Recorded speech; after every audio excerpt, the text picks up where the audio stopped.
She was mid-laugh when the waitress handed her the napkin, a tight folded square, no logo, no message on the outside, just plain white paper that didn't belong on the polished table between her wine glass and his hand. She opened it slowly, still smiling. She didn't finish the laugh. Her eyes flicked across the 5 words, blinked again. Her lips parted like she was about to say something, but the words stayed hostage in her throat. She looked around, not panicked, just searching, but not behind her. Never behind, because that's where I was. 3 feet away, pretending to read the menu, even though I'd memorized every damn sandwich on it 2 years ago. My heart was a jackhammer in my ribs. My hands were under the table, white-knuckled on the edge of the chair. My soup was cold. I had ordered it only so I wouldn't be asked to leave. He leaned toward her. "What's that?" he asked, smiling like he hadn't just stolen 6 months of my life. "Nothing," she said, voice calm, a bit too calm. She folded the napkin again, wrong this time, crooked, and slid it under her plate. My words, trapped under her dish like a fly in amber. "Don't come home." I didn't expect her to cry. She didn't. I didn't expect her to run. She didn't. She lifted her fork again, took another bite, chewed slowly, like nothing had happened, like the floor hadn't just cracked under her chair, and swallowed the world whole. I watched her swallow the bite. That was the moment I realized she'd already decided. The betrayal wasn't happening. It had happened. Everything else now was just aftershocks. I wasn't going to follow them. That wasn't the plan. The plan was simple. Write the note, watch her read it, and walk away like a man with an ounce of dignity left. But then he ordered the same drink I used to make her every Sunday. 1 oat milk latte, no foam, extra hot, 2 pumps of hazelnut. My hands went cold. I hadn't heard that order since the last morning she'd kissed my forehead and said, "You make it better than the baristas." I used to think that was sweet. Now I realize it was probably a lie. Maybe even then, someone else was brewing her coffee with better hands than mine. She laughed when he ordered it. Not at him, but in that soft, fluttery way women do when something feels familiar. She rested her chin on her palm, eyes warm, like she was watching a memory play out across the table. And I just sat there, unseen, suddenly afraid to blink, in case I missed the way she changed her entire face for this man. I wanted to look away. God, I wanted to get up, smash my cup on the floor, scream at them both. But I didn't. I just stared down into my own untouched coffee, the one I'd ordered purely for camouflage, and tried to remember how it felt to be enough. He started telling her a story then, something about a rooftop bar in Lisbon. She interrupted halfway through to say, No, you're skipping the part where the waiter spilled the sangria on your shirt." They both cracked up laughing, both of them. And that's when it hit me. These weren't new memories. These were repeats. This wasn't their first date. This was just another one. I wanted to know how far it had gone, but deep down, I already knew. You don't laugh like that with someone you're trying to keep at arm's length. You don't wear lipstick that matches your dress unless you're dressing for someone. My throat felt tight, not with anger, but with something worse, recognition. Because that man wasn't charming, he wasn't special, he was just available, present. He looked her in the eyes like he actually saw her, and I had spent the last year retreating behind emails and deadlines, thinking flowers on anniversaries would cover up the silence. She got up then, headed for the restroom. I could have left, should have. Instead, I stood up, circled the corner like I was looking for the exit, and passed right by their table. His phone lit up. I glanced down. Her contact name wasn't even her real name. It said, Sunday Girl. And just like that, I realized something else. She had already left me. The only thing left now was the confrontation, and I wasn't ready for it. Not yet. I didn't sleep that night. The apartment was silent when I got home. Too silent. It felt like a hotel room after checkout, empty but still holding the shape of someone who just left. Her book was still on the armrest, a half-empty can of LaCroix on the kitchen counter, 2 hair ties near the bathroom sink like they'd multiplied in my absence. Her presence was everywhere, and yet the place felt abandoned. I sat on the edge of the bed, staring at her closet door. That was the strange part. She hadn't come home, just like I asked. But she hadn't taken anything either. No overnight bag, no toothbrush, no charger. It was like she was planning to return and pretend none of it happened. And that scared me more than if she'd left for good. I checked my phone a dozen times. Nothing. No missed calls, no texts, no dramatic confession or angry explanation. Just silence. A quiet so wide and loud it rang in my ears. Then I remembered. Her keys. She'd asked me to hold them the day before because her purse was too small and the pocket of her coat had torn. I still had them. They were in my jacket. I could lock her out, change the deadbolt, throw every trace of her into a box and leave it outside the door. But instead, I just held the keys in my hand for a long time. They felt heavier than they should have. Cold, foreign, like they belonged to someone I no longer recognized. Around 1 a.m., I did something I hadn't done in years. I opened her laptop. The password was still the same, our dog's name, even though he'd passed away 2 winters ago. Her messages were synced to her desktop. Not that she knew that. I doubt she remembered ever enabling that setting. I didn't go looking for anything specific, but I found everything. A thread titled Sundays. There were dozens of photos, beach walks, rooftops, coffee cups with hearts drawn in the foam. Not with me. With him? I knew because I saw his reflection in one of the mirrors behind the table. His scarf. The same one from the café. They had seasons together, inside jokes, shared playlists. A document called Things to Say If It Blows Up. That one nearly ended me. It was a bullet list, carefully written. You were never present. We stopped being partners a long time ago. It just happened. You'll find someone better for you. Please don't make this ugly. She had planned for the confrontation, rehearsed it like a job interview. I closed the laptop and sat on the floor of the living room for an hour, trying to understand how someone could curate their betrayal so gently, like planning a picnic with a weather contingency. I didn't cry, not because I was strong, but because I was too numb to register the shape of the pain. The tears felt stuck behind my ribs. At 3:12 a.m., the door handle moved. Once, then nothing. She was there, on the other side, testing the waters. Hoping I had cooled off, hoping she could slip in quietly and recalibrate the lie.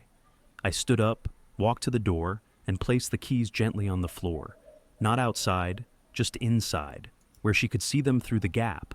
Then I turned the lock. One click, a barrier. I didn't say anything. She didn't knock. But I know she stood there for a long time. And when she left, I didn't feel power. I felt hollow. Like the moment after you finish a book you hated but kept reading, hoping for a different ending. It took her 4 days to come back. 4 days of radio silence. No calls, no texts. Not even a guilt-ridden voice message or a fake apology typed out and deleted before hitting send. Just 4 empty days where the clock ticked louder than it ever had, and the walls felt like they were listening in. Then, Saturday night, I heard her car. It was subtle, just the grind of tires on gravel, the sharp mechanical whine of the parking brake, the low thud of a car door closing. I didn't move. I was sitting in the kitchen in the dark, a half-empty glass of orange juice sweating on the table beside me. I had stopped drinking coffee. It reminded me too much of Sunday mornings. I had also stopped playing music in the apartment. Too many lyrics suddenly sounded sarcastic. The doorknob didn't turn this time. She didn't test it. She rang the bell once. I didn't answer. She rang it again, softer. I stayed frozen. Then I heard the keys, hers, sliding in, turning the lock, clicking into a space that used to be home. And before I could stop her, she was inside. Carrying 2 grocery bags like this was just another day and not the aftershock of an earthquake she caused. She took off her shoes at the door, like she always did, as if respect for the flooring somehow made up for disrespecting everything else. "Hey," she said, barely above a whisper, like she didn't want to wake something. Or maybe she didn't want to wake me. I didn't say anything. She looked at me, paused in the hallway like she couldn't tell whether she'd walked into the right version of her life. "I brought soup," she added. "The kind you like, the broccoli one."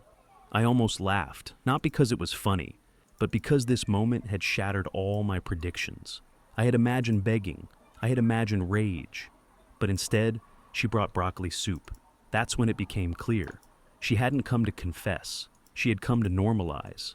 She wanted to drag the shattered pieces into a pile and shape them into something familiar enough to survive in. I stood slowly. Every movement felt underwater. My body didn't feel like mine. I walked past her, close enough to smell the same floral perfume she always wore when she needed things to go her way. It used to make me weak. Now, it just made me nauseous. "I know you saw," she said suddenly. At the café. I stopped walking, but didn't turn around. I felt it, she continued. That weird itch in the air.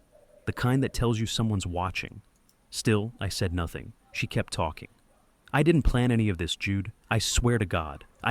He wasn't supposed to become anything. It just... Stop, I said. The word came out so flat and low that even I barely recognized my voice. It wasn't angry, just final. She froze. Like that single syllable had hit her harder than any scream could have. I wrote you a note, I said. You remember it? She nodded. That was the closest thing to mercy I had left. Silence. Then her voice, small. Do you want me to leave? I turned then. Finally faced her, and what I saw wasn't the monster I'd imagined for days. It was worse. She looked lost, not guilty, not sorry, just disappointed that the illusion had collapsed before she could step off the stage. No, I said. I don't want you to leave. Her eyes lit up with something, relief, maybe, or arrogance. But I don't want you to stay either, I added. And that is what finally cracked her. She didn't cry, but her face folded, like a blueprint that no longer made sense, like the lines no longer connected. I left her there in the hallway, holding grocery bags that would never be unpacked, standing in a house that no longer had room for the version of her that lied so gracefully. She had crossed a bridge she could never return from, and I had just burned it behind her.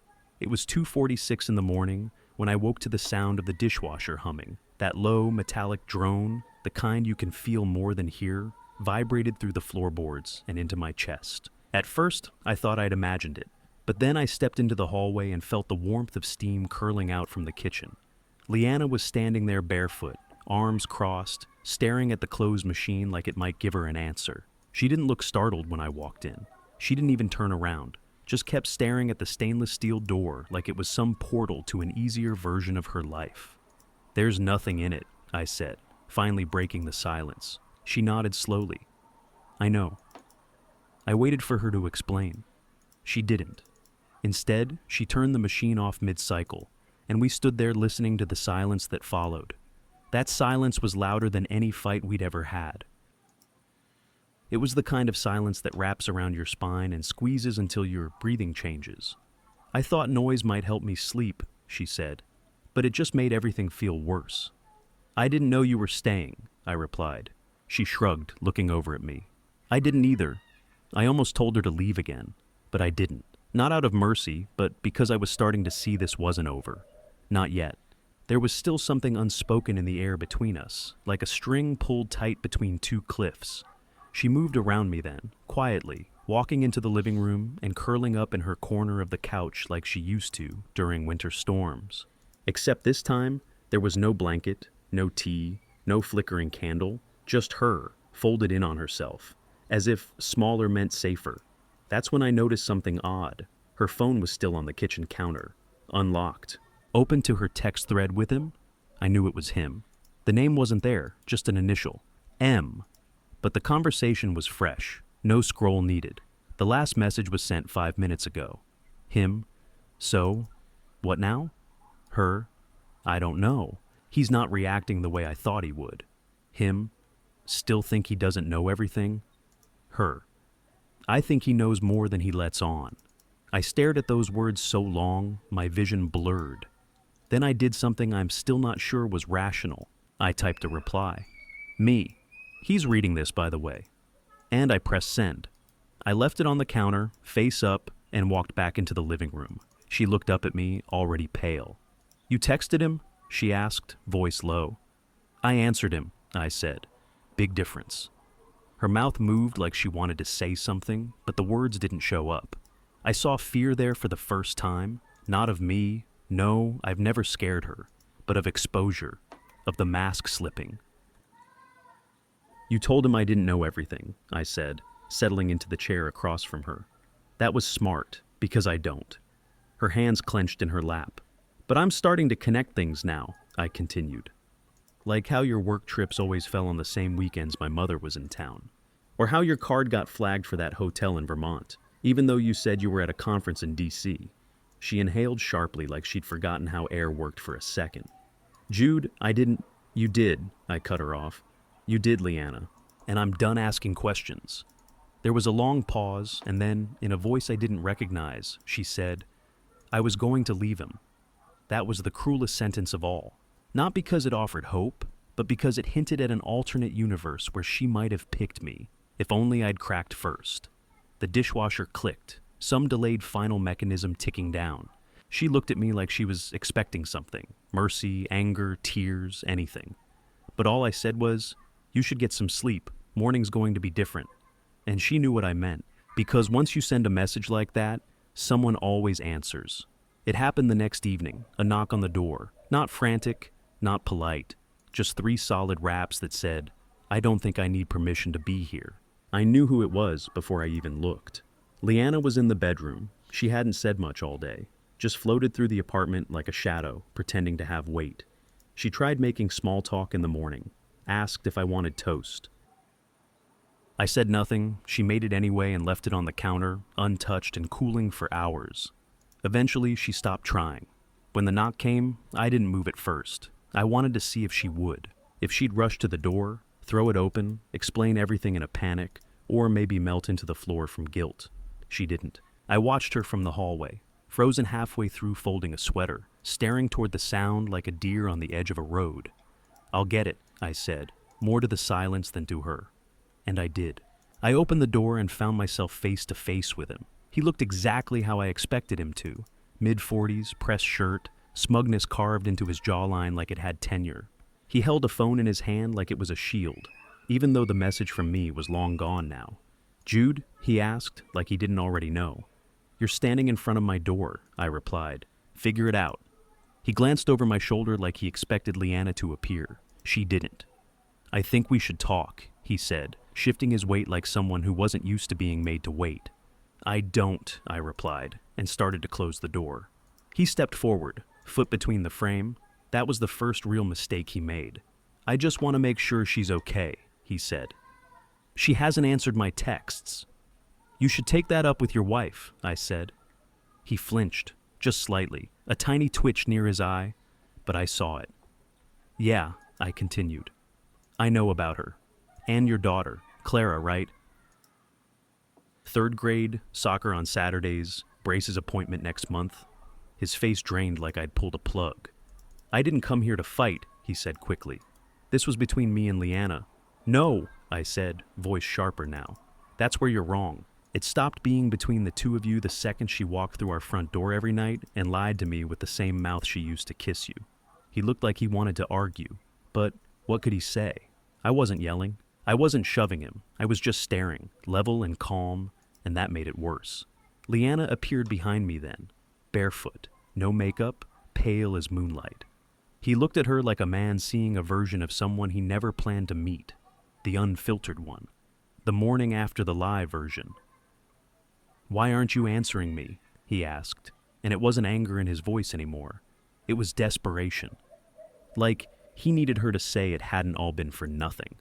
But she didn't answer. She just looked at him like she was reading a chapter she didn't remember writing.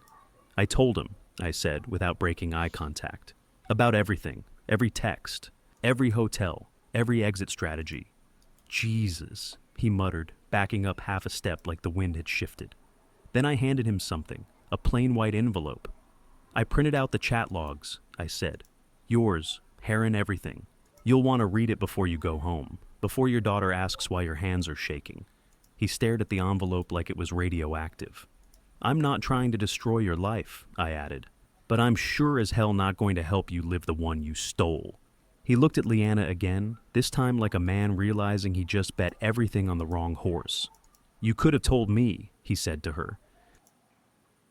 You said you were going to fix this. She said nothing. He left without another word, quietly, like someone sneaking out of a funeral they didn't belong at. I closed the door, locked it, then turned to her. And she said, almost whispering, why would you do that? And I said, because if I have to live in the wreckage of your decisions, so do you. For the next 2 days, she didn't speak, not out of protest, not even in anger. She was simply quiet. She moved through the apartment like a guest who had overstayed her welcome, careful not to leave fingerprints. No slamming doors, no sobbing behind walls, not even passive-aggressive sighs. Just silence and the occasional sound of water running or drawers closing too gently. I didn't ask her to leave, not because I wanted her there, but because I needed to see how far she'd stretch this illusion that we could coexist in the same space with something dead between us. She spent her time mostly in the bedroom. I slept on the couch, even though she never asked me to. Every morning I woke up feeling like I'd survived something that hadn't finished trying to kill me. On the third day, I noticed something. Her bags were still packed. She'd shoved them behind the door in our guest room closet. A duffel, a cosmetic pouch, a scarf tucked into the side pocket. I saw it when I went looking for an extra blanket. At first, I didn't think much of it, but then I noticed a second bag, a small box, matte black, sealed with a zipper and buckled shut like it had been on the move more than once. It wasn't mine.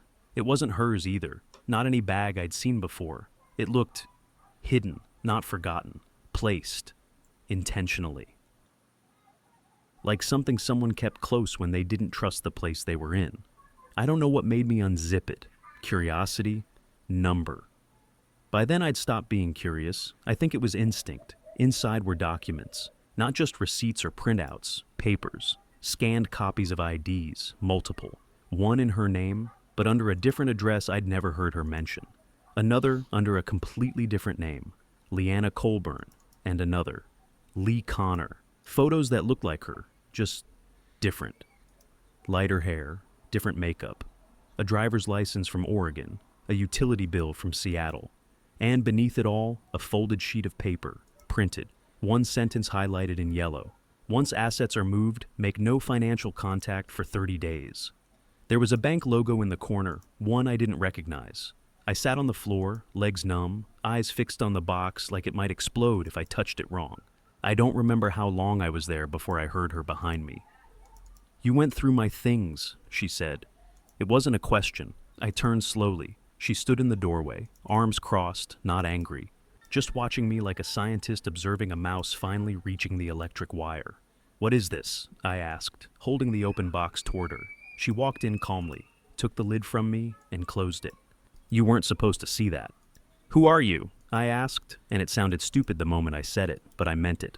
Because the woman in front of me looked like Leanna, sounded like her, but every shred of familiarity had been hollowed out and replaced with something else.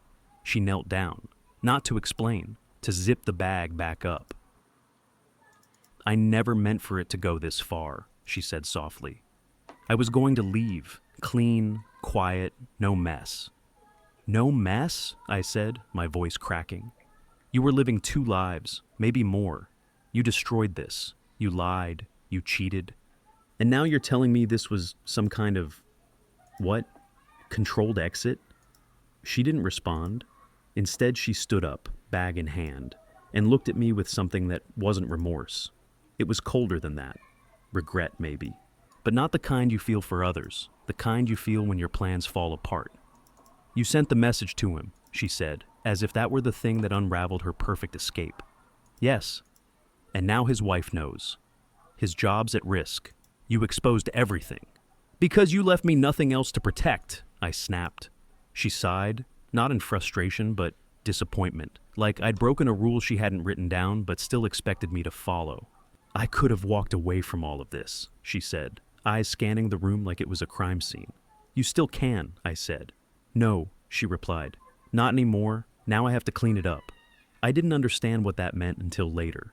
Not until she disappeared that night. Not until her phone was found abandoned on a park bench. And not until a man with no name showed up 2 days later, asking if I knew where Leanna Connor was. I said no. Because by then, I wasn't sure I ever really had. The detective left a card, but I never called. He didn't seem surprised. He said she wasn't in any legal trouble, at least not yet. Just that someone was looking for her. And I might not be the only one she lied to. His voice was calm, maybe even rehearsed, like this wasn't the first time someone had vanished in plain sight. For weeks, I waited for the other shoe to drop. I expected calls, strange mail, someone pounding on the door asking for answers I didn't have. But it never came. The world moved on. Quietly. Indifferently. And eventually, so did I. Her things were still there. I boxed them slowly. not in a rush. Each object felt like a version of her I'd never really met. A woman who had sat at my table, slept in my bed, whispered promises into my shoulder, but who had always been halfway out the door. In the bottom of the closet, I found the last thing she left behind, a sketchbook, mine. I'd lost it 2 years ago and assumed I'd thrown it out. But she had it. Inside were my old drawings, half-finished covers, rough portraits, a few messy love notes I'd doodled in the margins back when I still believed in movie endings. On the final page, written in handwriting that wasn't mine, were just 4 words. You saw the real me. I don't know when she wrote it. I don't know what it meant. Maybe nothing. Or maybe, for a fleeting moment, she thought the version of herself that lived with me was the only one she didn't have to lie through. Either way, I closed the sketchbook and stored it away. Not out of sentiment, but because even ghosts deserve to be filed somewhere. And then, slowly, life began to stretch out in front of me again. I went back to work. I designed the cover for a memoir about a woman rebuilding her life after prison. It felt too fitting. I adopted a dog, a nervous little terrier who hated storms, but loved sleeping under my desk. I stopped drinking coffee with hazelnut syrup. I started cooking meals for one, without shame. Months passed. Then, one morning, I was at the same café where it all started, the mushroom soup place. A different Tuesday. A different version of me. I sat by the window, sketching on a napkin for no reason other than habit. The waitress asked if I wanted anything else. I almost said no, but then someone behind me said, "Try the lemon pie. It's kinda life-changing." I turned. She wasn't Leanna. She didn't look like anyone I'd ever known. Just a stranger, smiling over her shoulder as she paid for her coffee. But there was something calm in her voice, uncomplicated. So, I ordered the pie. And as I ate it, slowly, watching the light shift across the table, I realized something I hadn't felt in over a year. I wasn't angry anymore. I wasn't broken. I wasn't waiting. I was just here. And for the first time in a long time, that was enough.